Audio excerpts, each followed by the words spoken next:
All right, David. You know the meme from Vince Carter when he's like this? It's over. It's over. It's over. It's over, right? Yeah. Right? I love it. So if any media members or fans were in the silliness of, no, keep Tua, keep him and, put him on the bench and, keep him for a year. You're paying him anyway because, that's what we used to hear from. Oh, you're paying him anyway. So keep him. I heard that from media members. I heard that from fans. And then I heard the people, stash him on the injured list, which is stupid because he's healthy and he would have to agree to that. And he's not going to agree to that. So, another silly thing. And so yesterday, if you were wondering if Miami's going to keep him, I think by not telling him a simple happy birthday, even though he's under contract, I kind of think that was the nail in the coffin there. If you weren't convinced, are you convinced now? Your thoughts? Yeah.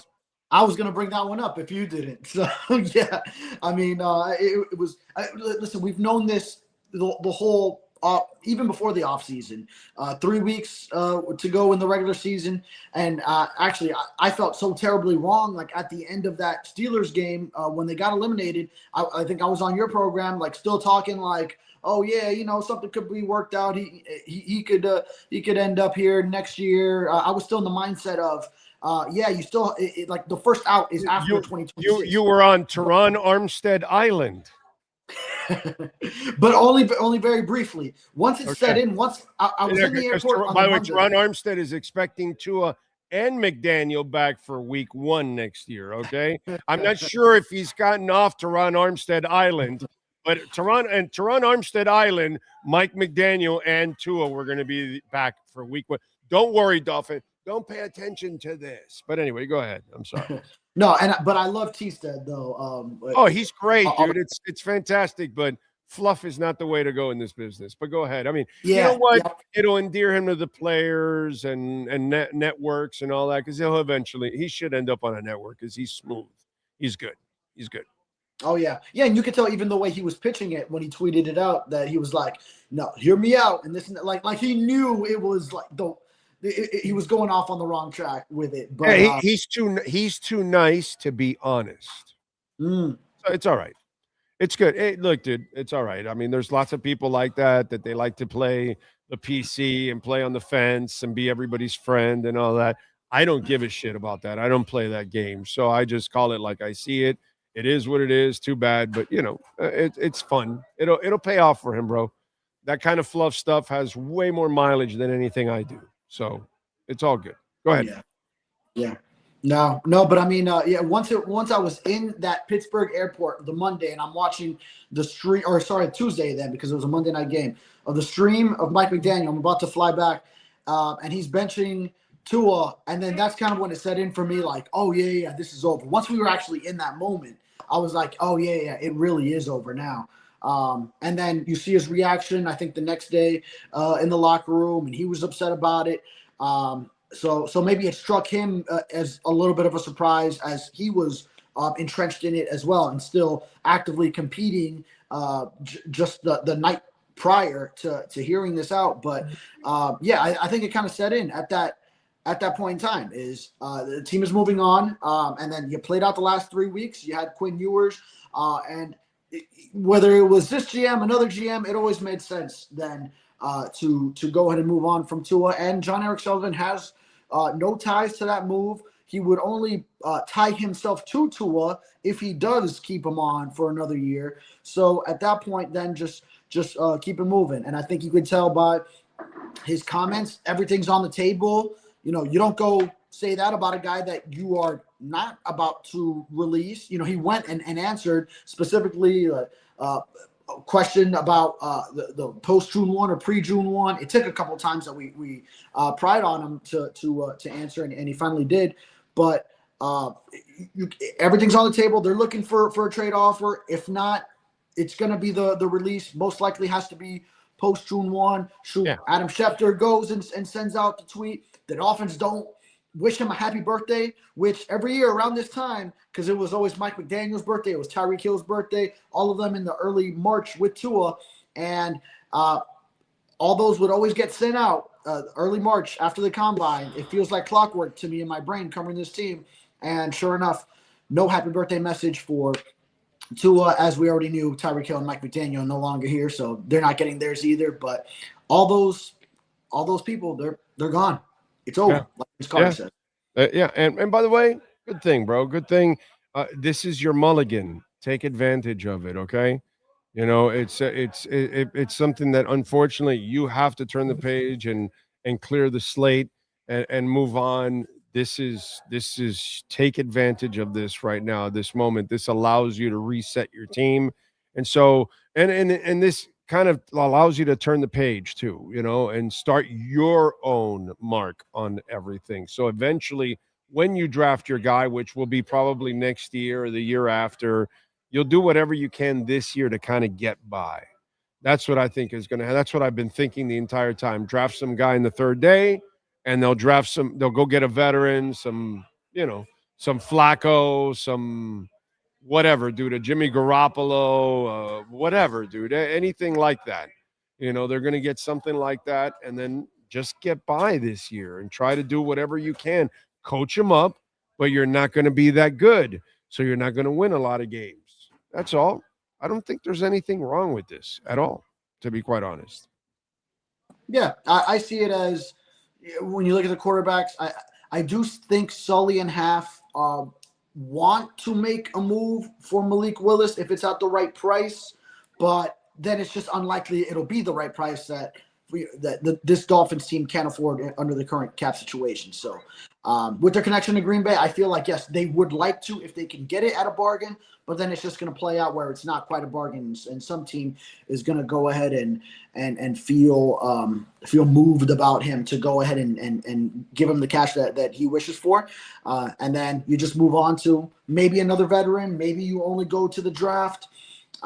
You just look for economical, cheap options. Free agency kicks in next week, and I expect maybe one like move that slightly moves the needle, but not even like a big money free agent. It's going to be a lot of just building through the draft. Trading maybe a Minka for some added draft capital, and maybe listening to offers on like a Jalen Waddle or Devon Achane to see if someone just blows you away with an offer to add even more draft capital. But I do see the inclination to keeping those guys unless someone just sends an offer they can't refuse. Yeah, the only thing I disagree with you, I think it's all a sell job. Their entire history says they will never sign a guy like Malik Willis at this point in time. They've never thrown a young guy into a team that's not prepared. This is the first year they're going to tear it all down. They're going to be really young and cheap. That's not what you want around a young quarterback that really is not ready to run an offense. And he's going to have to carry a huge responsibility. I think it's a sell job. I think they're just doing a favor to Malik because he was with them and all that. I none of their history says quarterback competition, which is another bullshit theory that media throws out there. And then the other thing is none of their history says that they throw young guys into terrible situations. All their guys have stepped into great situations in Green Bay. And so that tells me that they're not going to spend money and then throw him out there when they don't have anything around him. You know what I mean? So I disagree with you on this one. I think it's just a sell job. I don't think they're going to go for him. That's just me. Someone's going to have to go into this situation. So Quinn Ewers is a young guy, granted, not their guy that they drafted. They do inherit Quinn Ewers, but you keep Bobby Slowick on the staff and you promote him to offensive coordinator. And I do see Bobby Slowick as being as backing Quinn Ewers as well, from working with him last year and developing him and knowing that Quinn Ewers is part of the equation, at least for this competition, whoever it might be that he's competing with. Then I do see that you want to go ahead and give him his best shot, and if he can win that job and then go and prove that he can function with a team that's not fully ready to go do it, then that at least gives you something like, all right, maybe you got something here that you can work with going forward. He can essentially, Quinn Ewers, if he wins the job or whoever takes it from him, they can essentially play the Dolphins out of the running for like a top quarterback and say, all right, now you with this situation, I'm going to go make the most of it, and then I'm going to show you that now, given more pieces, I can be your guy. So that's essentially what you're looking at. And then if whoever it is can't do it, then you are in place to go and draft one of the top quarterbacks, which there should be many in the 2027 class. Did you hear or see Raheem Mostert's comments? Yes, to Colin Cowherd, a snippet. Yes. He says on NFL requiring a more stern presence for a team. He says, yes, absolutely. Mostert said, when you're talking about guys like Mike Tomlin, Vrabel, Belichick, it's no nonsense, no BS.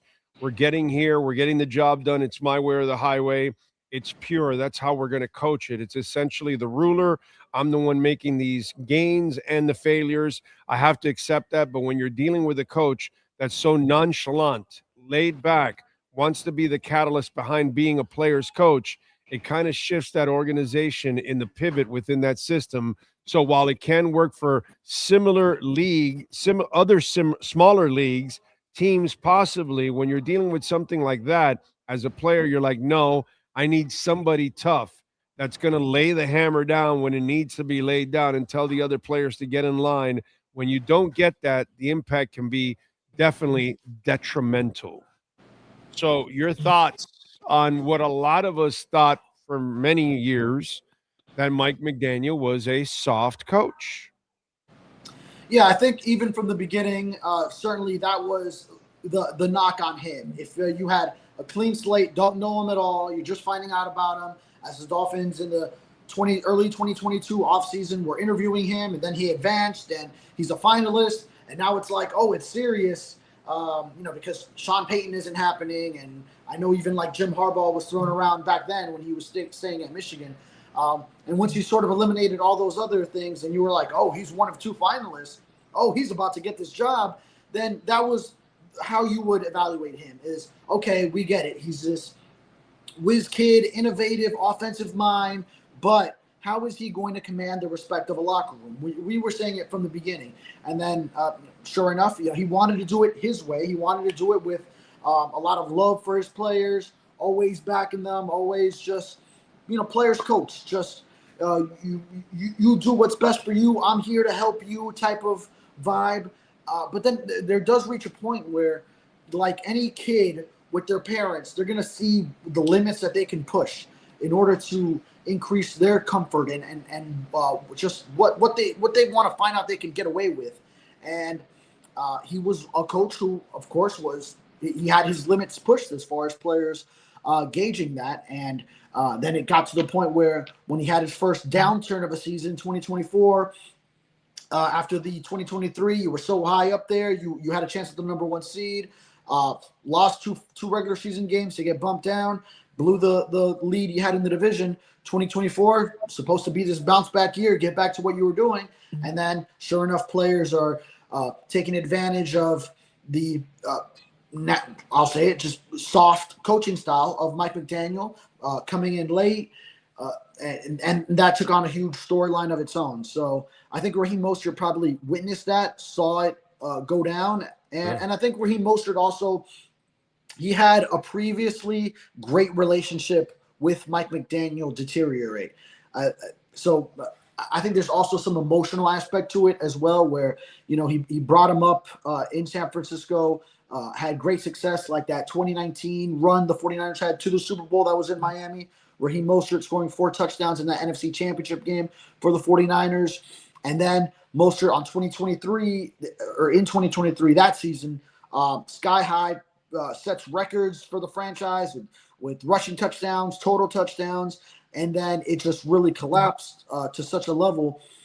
So I could also see why, after just seeing the relationship between the two break down, and then Achane became more of the guy, and Jalen Wright was brought in, and Mostert took a back seat, he felt some type of way about McDaniel, and then he let it out there with what we all know to be true, to be the criticism that you can bring forward on Mike. All right. Are you expecting a Minka trade now here at the beginning of free agency, or do you think it's going to be more along the draft? Yeah, I think just whenever you can get it done. Right now, there's this talent acquisition wave that's about to come. First week of free agency, maybe some teams do want to see if you're a contending team looking to add a veteran safety, and maybe you're surveying the safeties that are in free agency, and then knowing, okay, Minka Fitzpatrick is on the market, and some of those talks are already happening right now, from what we understand. So yeah, then I think it could happen now. But if the Dolphins and Sully aren't willing to pull the trigger yet, you could wait, see if you get a better offer, see as teams fill in that veteran safety spot in free agency. Maybe some teams that got left out, then they get a little bit more antsy and want to go ahead and make a move and might up their offer. So yeah, I think from now until before the draft, then you have to kind of weigh it out. If you get an offer now, go ahead and take it. And if no one's really meeting your price, maybe you play it a little bit longer. But I think you do want to get some picks for this coming draft coming up, so that you can add more. When Sully mentioned how many picks, he said only 8 picks. In our conversation, he was saying, "Hey, we only have 8 picks." And I thought that was telling to me he sees 8 as only. So I think he does want to add more for sure. Well, it was a sad day yesterday because they didn't tell Tua happy birthday. Okay, so that that was a breakup by text, and then they released Liam Eichenberg, which I mean, a Dolphin favorite, I think, maybe one of the all-time favorite players here for Dolphins, Liam Eichenberg. So that was really sad.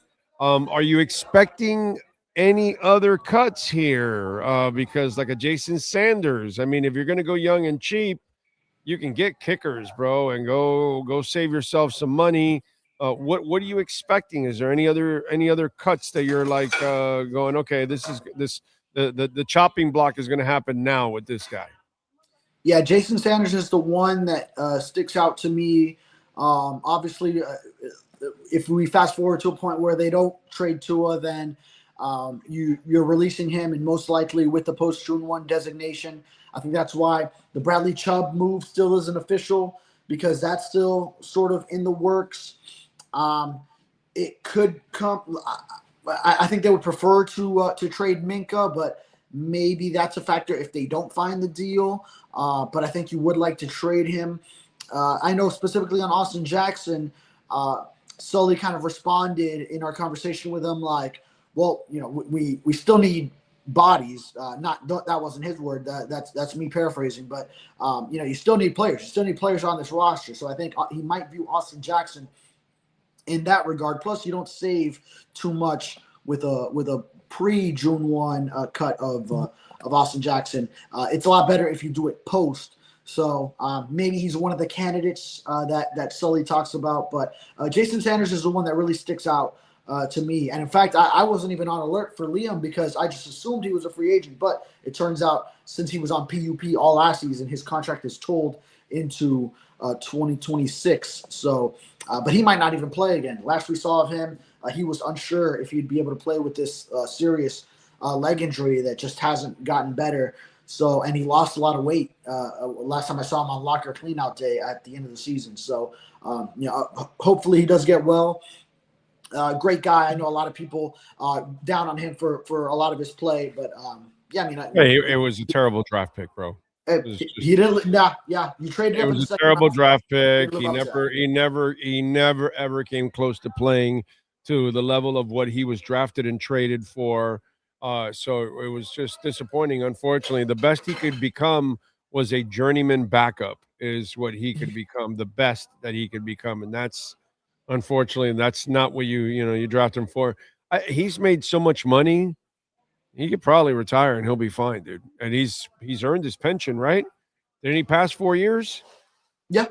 He played on his rookie deal. Yeah, actually, and then wasn't able to play once he was re-signed to the 5th because they did bring him back to be a reserve, and he couldn't play, unfortunately. Yeah. So he probably is going to get his pension and everything, and he made enough money. He made a killing, dude. You know, but unfortunately for him, he just wasn't a guy that was going to, live up ever to that draft. And that's where, fans are right on this one. Front office failed with Liam Eichenberg, and they kept him around. The only way he probably stays in this league is if these guys all came back this season. Maybe they'll bring him back, but outside of that, I just don't see anybody bringing Liam Eichenberg back, man. So champagne bottles were broken out there yesterday. Look, I got to say this. So far, everything Sully and Half have done is A+. They have made every right move right now. Okay? I can't disagree with any cut they've made. I can't disagree with any move they've made so far. I have to say that, this is, so far at least, it's a decent start. Yeah, and I think a lot of it is kind of like by the book. It's the easy things. These were some of the easy decisions, easy calls to make. We were on right when this offseason started, and we looked at the salary cap chart, and we figured out a lot of these as well. Now the 201 is one that some people are torn on. I think most people should see it the way we're talking about it, but and I think Sully will whenever that move comes out and we find out about it. So a lot of it is just by the book. Of course, it becomes real once it's like, all right, now free agency. Let's see who these guys are that they bring in, and really what they become, because you're really not going to make big moves. I think that'll be a big key, is if they don't go spending too much on some. Malik Willis. For me, Malik Willis is that move. I don't. First of all, I don't even think he's that good. So we really don't know. Yeah. No. At least from what I've seen, I'm not buying. I have no interest in buying in Malik Willis. So for me, I will disagree with any move with Malik Willis. I don't buy the bullshit of, well, they know him best. That doesn't mean anything, dude. It means nothing. Pioli had Matt Castle go 11-5 in New England, and then went to Kansas City and brought him with him. How did that work out for a second rounder?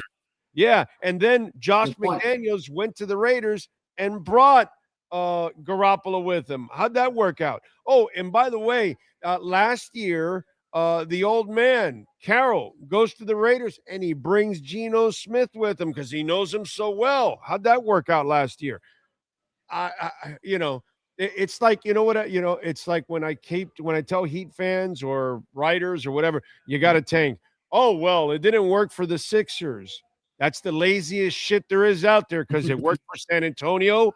It worked for OKC. It worked for Detroit. It worked for Houston. It worked for Orlando getting a couple of stars. I'm missing somebody else that's also done it.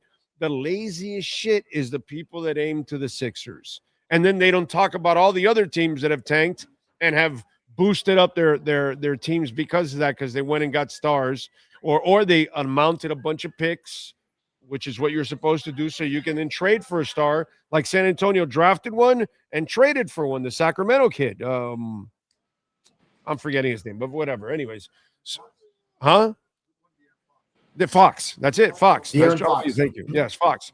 And so, that's what I'm saying. And the Stefan whatever they drafted, who's a really good player. That kid also. So, that's what you're supposed to do. Well, same thing here. That's kind of the lazy thing. That's the lazy way out. That's the way I look at it. Yeah. Those are a lot of good examples. I do think of one with Green Bay specifically is Matt Hasselbeck. Mike Holmgren did take him to Seattle. They got to a Super Bowl. That was a good roster. That was a trade, a second-round pick. A first-round pick, I'm sorry. Wannstedt offered a second-round pick. That's what it was. We offered a second. Holmgren offered a first, and he got him. And wow! so wait, I wonder what those early 2000s Dolphins teams could have done with Matt Hasselbeck and that defense. And if you Super Bowl, could have gone to Super Bowl for sure. But would they still been able to get Ricky Williams? With the in those days, dude, you still had an owner. Yeah, we had money spending owners. Yeah, you would have done it.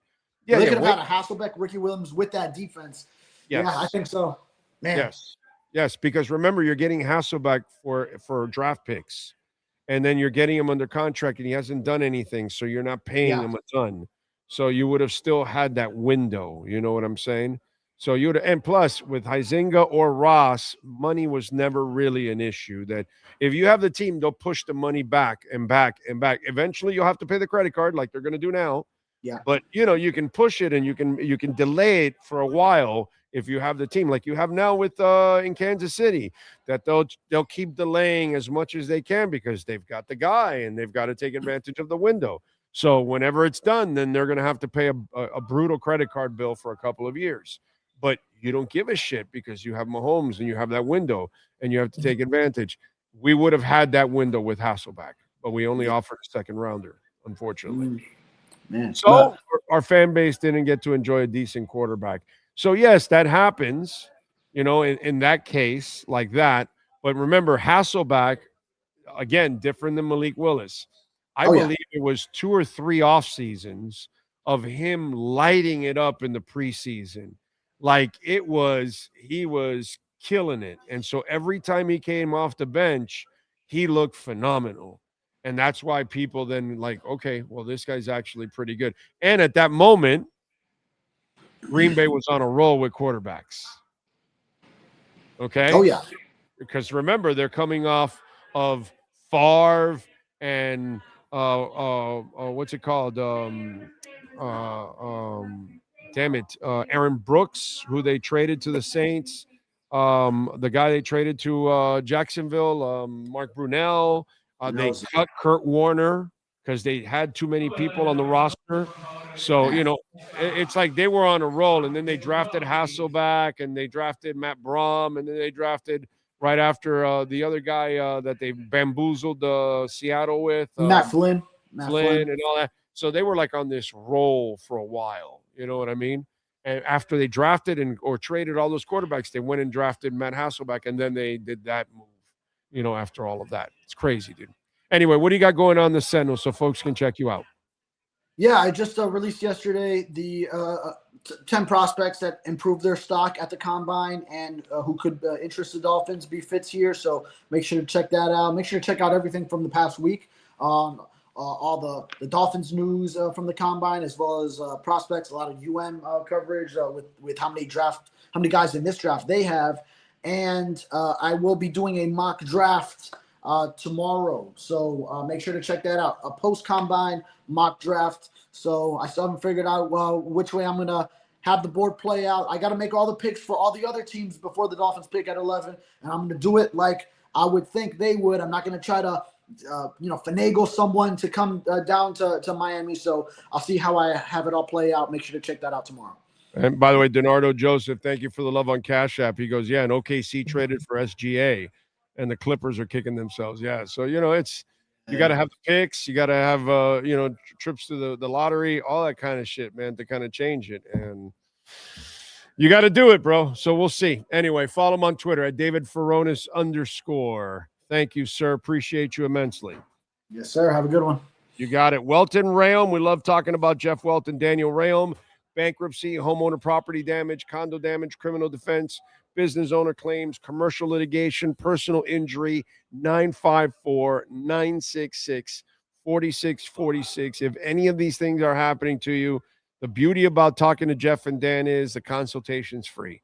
You get to explain your situation. They'll tell you if they can help you out. They're so good that, they can help you out in a lot of cases. But sometimes there are cases, some of our listeners, okay, this is the kind of human beings you're dealing with, okay? They've called and they've explained their situation. They go, we don't work that specific area of the law, but we know somebody that can, and they help you out in finding somebody else sometimes. That's the kind of decent human being. Not like, oh, no, we don't do that. Thank you. Have a great day. No, and it's not like that. Well, Jeff and Dan are just absolutely down-to-earth dudes. Jeff is just like me, relaxed dude, rocker, loves life, loves the Canes, loves the Dolphins. Daniel is a stunt pilot.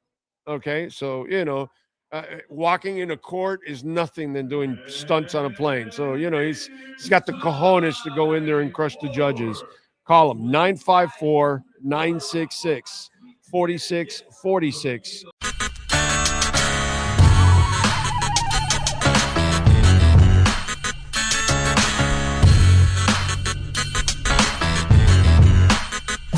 chance to be